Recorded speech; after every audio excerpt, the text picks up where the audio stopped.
My dear Pokiri part 6. కారులో వెళ్తున్నంతసేపు ఏదో ఒకటి వాగుతూనే ఉంది సౌజన్య. అబ్బా సీల్ రాకాసి, ఆ నోటికి తాళం వేయవే, ఎంతసేపని అలా వాగుతావు, నాకు తల నొప్పి వచ్చేలా ఉంది అని అన్నాడు అశ్విన్. నేను మాట్లాడుతుంటే నీకేం బాధరా అన్నయ్య, నువ్వు ఎప్పుడు సైలెంట్ గానే ఉంటావు, కనీసం నన్నైనా మాట్లాడనివ్వు, మహికి బోర్ కొట్టకుండా అని అంది సౌజన్య. బోర్ కొట్టకుండా కాదే, తనను విసిగించు అని అన్నాడు మహి. ఏం మహి, నేను నిన్ను విసిగిస్తున్నానా అని అడిగింది సౌజన్య. అలాంటిదేమీ లేదు, నువ్వు మాట్లాడుతుంటే నాకు హ్యాపీగా అనిపిస్తుంది సౌజన్య, నేనెందుకు నీలా లేనా అని అంది మహి. అవును మహి, నువ్వు ఎందుకు అంత సైలెంట్ గా ఉంటున్నావు, ఇంట్లో కూడా ఎక్కువ ఏం మాట్లాడవు, కనీసం ఇప్పుడైనా మాట్లాడవా అని అడిగింది సౌజన్య. ఏం లేదు సౌజన్య, సైలెంట్ గా ఉండడం అలవాటైపోయింది, అందుకే అని అంది మహి. అదేంటి చిన్నప్పటి నుండి ఎందుకు సైలెంట్ గా ఉండడం, ఎప్పుడూ అల్లరి చేయలేవా అని అడిగింది సౌజన్య. హాస్టల్లో అల్లరి చేస్తే ఊరుకోరు కదా అని అంది మహి. ఏంటి హాస్టల్లా, అదేంటి అని అడిగింది సౌజన్య. అవును, నన్ను 6th క్లాస్ నుంచి హాస్టల్లో వేశారు, అక్కడ అల్లరి చేస్తే వార్డును ఊరుకోదు కదా. ఒకసారి హాస్టల్లో ఉండను అని అల్లరి చేశాను, వార్డెన్ గట్టిగా పనిష్మెంట్ ఇచ్చింది, అప్పటి నుండి ఇలా సైలెంట్ గా ఉండడం నేర్చుకున్నా అని అంది మహి. హాస్టల్లో ఉండడమేంటి, ఇంట్లో నువ్వు ఉండడానికి ప్లేస్ లేదని హాస్టల్లో వేశారా మీ వాళ్ళు అని అడిగాడు అశ్విన్. అలా అని ఏమి కాదు, నానమ్మ నన్ను హాస్టల్లో వేయమని చెప్పింది, అందుకే నన్ను హాస్టల్కు పంపించేశారు అని అంది మహి. అమ్మమ్మనా, అయిన అమ్మమ్మ అలా ఎందుకు చెప్పింది అని అంది సౌజన్య. ఏమో తెలియదు, నానమ్మకి నేను చిన్నగా ఉన్నప్పటి నుండి నచ్చదు, ఎప్పుడు చూడు వందనకి సపోర్ట్ చేసి మాట్లాడుతుంది, వందన ఏదైనా తప్పు చేసినా అది నేనే చేశానని నన్ను తిట్టేది, ఒకసారి అని ఏదో చెప్పబోయి ఒక రకంగా హాస్టల్లో ఉండడమే నాకు మంచిదైంది అని కొంచెం బాధగా అంది మహి. ఏంటి మహి, నువ్వు చెప్పేది నిజమా, అయినా అమ్మమ్మ చెప్తే మీ నాన్న ఎలా నిన్ను హాస్టల్కి పంపించాడు అని అడిగాడు అశ్విన్.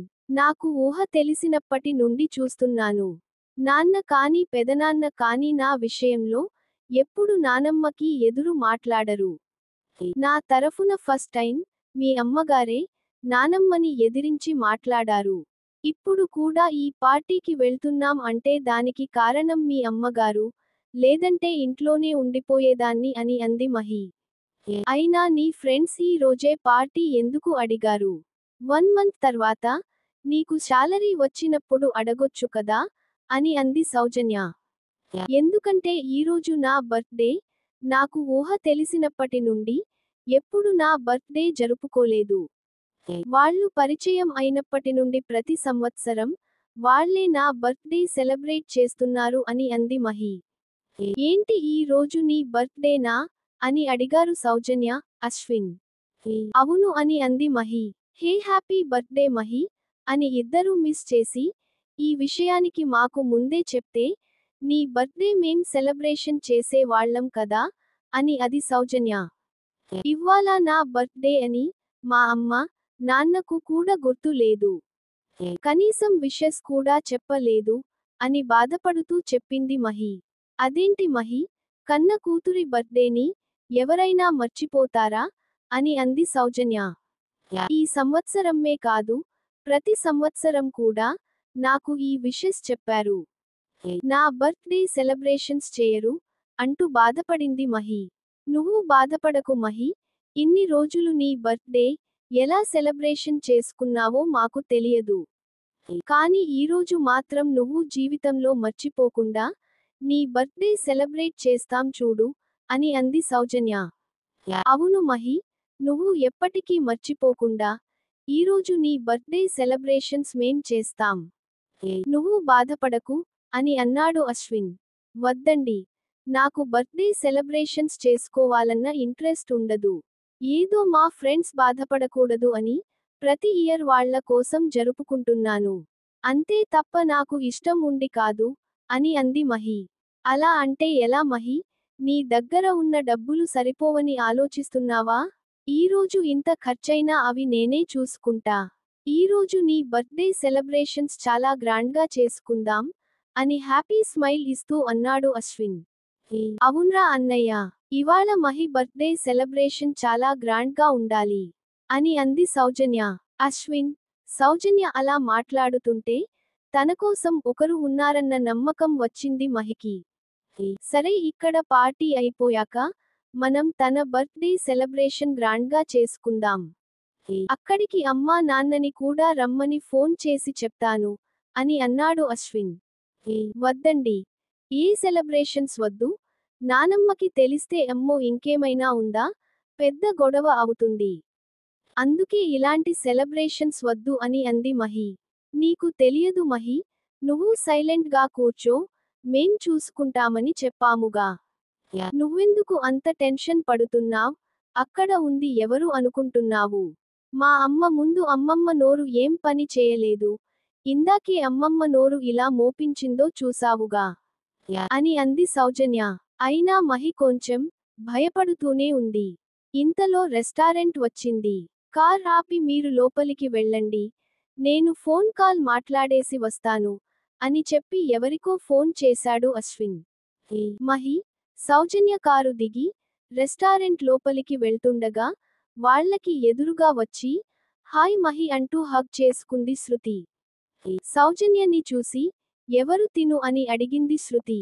తను మా మేనత్త కూతురు సౌజన్య అని శృతికి పరిచయం చేసింది మహి. ఇంతలో ఫోన్ కాల్ మాట్లాడి వచ్చి వాళ్ళ వెనకే నిలబడ్డాడు అశ్విన్. అశ్విని చూడగానే ఇతనే ఎవరు అని అడిగింది శృతి. తన పేరు అశ్విన్, తిన అన్నయ్య, నాకు వరుసకు బావ అవుతాడు అని అంటూ చెప్పింది మహి.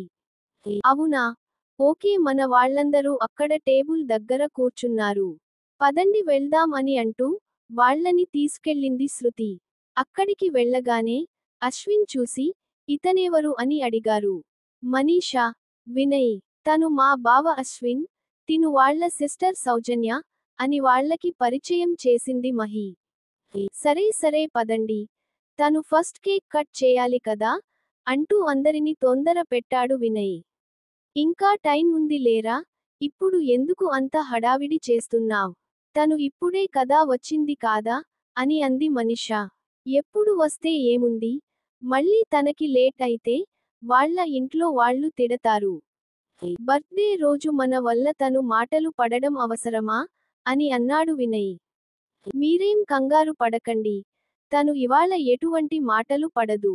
తనతో మేము వచ్చాము కదా, మేము చూసుకుంటాం, టెన్షన్ పడకండి అని అంది సౌజన్య. మహి విషయంలో వినయ్ కొంచెం ఎక్కువ ఇన్వాల్వ్ అవడం అస్సలు నచ్చడం లేదు అశ్విన్ కి. ఏదో అక్కడ హడావిడిగా వాళ్ళ ఫ్రెండ్స్ తో బర్త్డే సెలబ్రేషన్ అయిపోయాక పదండి మనం వెళ్దాం, తిన బర్త్డే గ్రాండ్ గా సెలబ్రేట్ చేసుకుందాం అని అన్నాడు అశ్విన్. ఇప్పుడు అవసరమా? వద్దండి, ఇంటికి వెళ్దాం, లేట్ అయితే నానమ్మ తిడుతుంది అని అంది మహి. నువ్వు ఏం టెన్షన్ పడకు, నీకు ఒక సర్ప్రైజ్ ఉంది అంటూ మహిని తీసుకొని పెద్ద రిసార్ట్ కు వెళ్లారు సౌజన్య, అశ్విన్. రిసార్టు ముందు కారు ఆగగానే ఫస్ట్ సౌజన్య దిగి ఆ తర్వాత మహి దిగగానే తన కళ్ళు మూసి లోపలికి తీసుకెళ్ళింది సౌజన్య.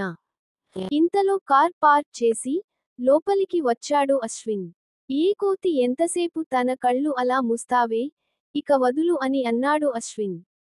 సరేరా అన్నయ్య, వదులుతున్నాను మరి అని అంటూ మహి కళ్ళ మీది నుంచి తన చేతులు తీసేసింది సౌజన్య. మహి కళ్ళు తెరవగానే ఫస్ట్ తన కళ్ళకి వాళ్ళ అత్తయ్య, మామయ్య కనిపించారు. వాళ్ళు పక్కకు తప్పుకోగానే తన ఫ్యామిలీ మొత్తం అక్కడే ఉండడం చూసి షాక్ అయింది మహి. ఎప్పుడు లేని విధంగా ఫస్ట్ టైం తన బర్త్డే సెలబ్రేషన్ కి వాళ్ళు ఉన్నారన్న సంతోషంతో మహి కళ్ళలో నీళ్లు తిరిగాయి.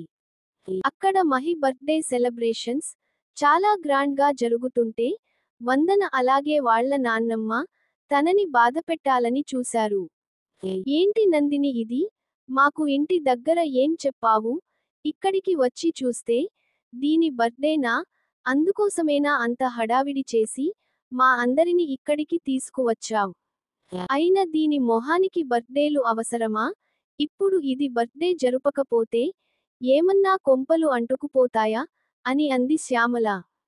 ఏంటమ్మా అలా మాట్లాడుతున్నావ్? తను నీ మనవరాలు అని అంది నందిని.